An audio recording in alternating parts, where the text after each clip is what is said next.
Welcome back to the channel everyone, and today I am here with a new Football Manager 2018 experiment. Of time of recording, Maurizio Sarri has gone to Chelsea and Conte has gone out. Now there are a lot of rumours of Conte demanding fees to leave, and with Sarri's contract as Ancelotti has moved in, Sarri still had a contract with Napoli, so that needed to be sorted out. Looks like Chelsea have got their man though, as he is in at Stamford Bridge. Now, Sarri is very attacking minded. Now, while a lot of people have claimed there's a lot of defensive football in Italy, that's not really the case of recent times. I would say in the last 10 years there's been this new attacking, flowing football that has developed in Italy. And Sarri is one of the managers that plays a very attacking, a very closing down type of play. Now, it is always worth noting how well Conte did do. When Conte marked his arrival in the 2016-2017 campaign, he did record the league wins with 30. Man City did beat that in the last season. And again, Conte's record, his win percentage was 67.1, better than Alex Ferguson's at 65.2.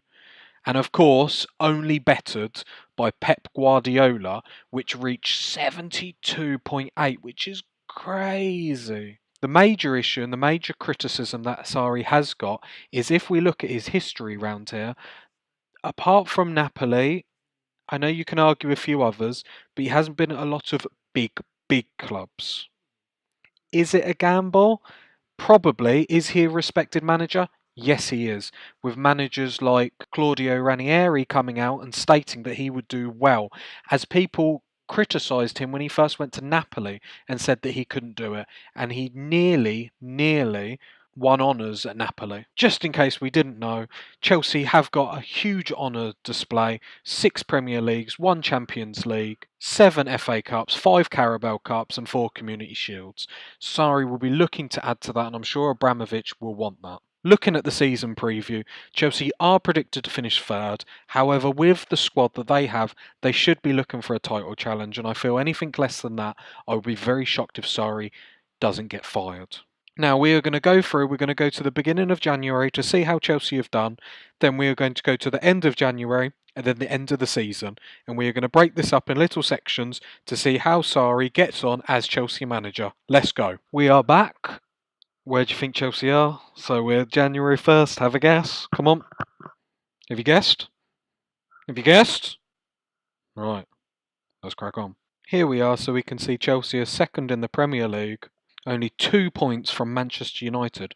Not too shabby. Schedule-wise, we can see they've had a brilliant run in the Premier League, only picking up losses to Arsenal away and Liverpool away. In the Champions League, they've been fairly successful, only losing to Bayern Munich at home 2-1 and drawing away. Let's have a look at any transfer dealings. Here we are, so we can see there was only 1 player that comes in and 1 player that goes out, obviously 2 players on loan. So Miguel was brought in for 31 million, and he looks like a tidy player, nothing crazy, but looks like he's done the job. Squad-wise, this looks like what Sarri has set up, so a 4-1-2-3, which is looking good. And Miguel, the new centre-back, looks like he's slotted in, although he is suspended for a red card. As we can see, the majority of goals have come through Eden Hazard and Morata, 13 and 12 respectively, but even the midfield is able to pick up quite a few goals, with Pedro picking up 6 and William picking up 6. Delving deeper, especially into Eden Hazard, we can see he's had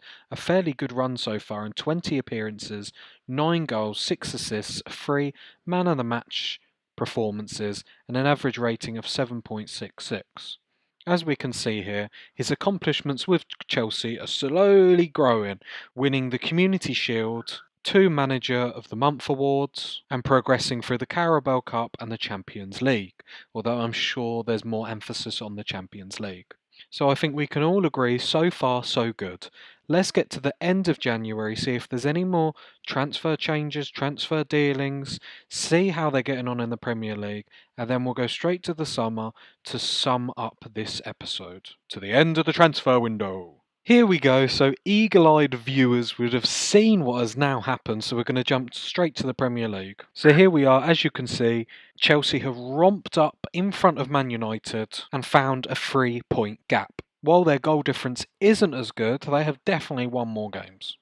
Schedule-wise, since we left them was the loss at Liverpool. Since then, they are unbeaten in the league but had a rocky time in their tournaments. Not only getting eliminated from the Carabao Cup, they are also eliminated from the FA Cup. The Champions League dream, however, draws them against Atletico, and their first game is at home at Stamford Bridge. Let's jump to the transfers and see if anything's happened. So here we go. We can see that the Chelsea team have bought another player. It looks like they must be looking for experience in that defender role, maybe because Miguel got sent off, maybe a bit more an experienced head. We will call him Gurmiller. That's what we'll call him. Looks like the club plays 7 million, which can go up to 9 million with additional fees. It is also worth noting that Victor Moses has gone out to Shakhtar for 16.25. That can be increased to 23 million. I have to admit, I do feel that Shakhtar have paid through their nose for a very average player, but I'm sure they're not complaining, and I'm definitely sure that Chelsea aren't complaining. A quick look at the last games of the season, and as we can see, they've still got a lot of big clubs to play. Can Sarri do it in his first season? Join me at the end of the season to find out. Here we are, so I'm sure a lot of Chelsea fans are going to be very pleased. Winning by 1 point, Chelsea have won the Premier League. Let's see how they did it.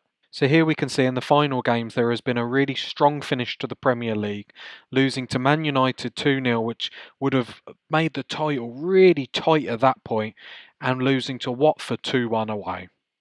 We can also see that sadly they couldn't get the Champions League dream they desired, losing to Atletico 3-1 on aggregate. Having a quick look at the team, certain performances, especially from Giroud, Morata, Eden Hazard, William, and Kante, has propelled this team to greatness. We can also see that Quartar was very close in getting the clean sheets, only one behind Peter Cech and Lloris respectively. And here we can see Chelsea conceded the least amount of goals on 27. They scored the fifth amount in the league on 66, some way behind Man United on 87. So there we can have it. We can see Sarri did the job that he was brought in to do. With his milestones going up and up, even gaining the Manager of the Year award, surely in real life, surely then, can he replicate this in real life? We'll wait and see.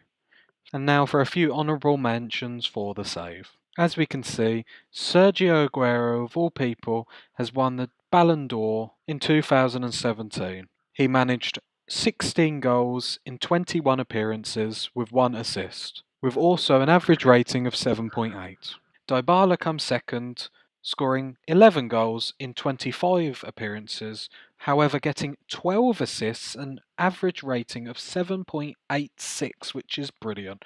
Cristiano Ronaldo rounding it up but not hitting the heights that we've seen him hit before, scoring 19 goals in 27 appearances, 1 assist, an average rating of 7.57.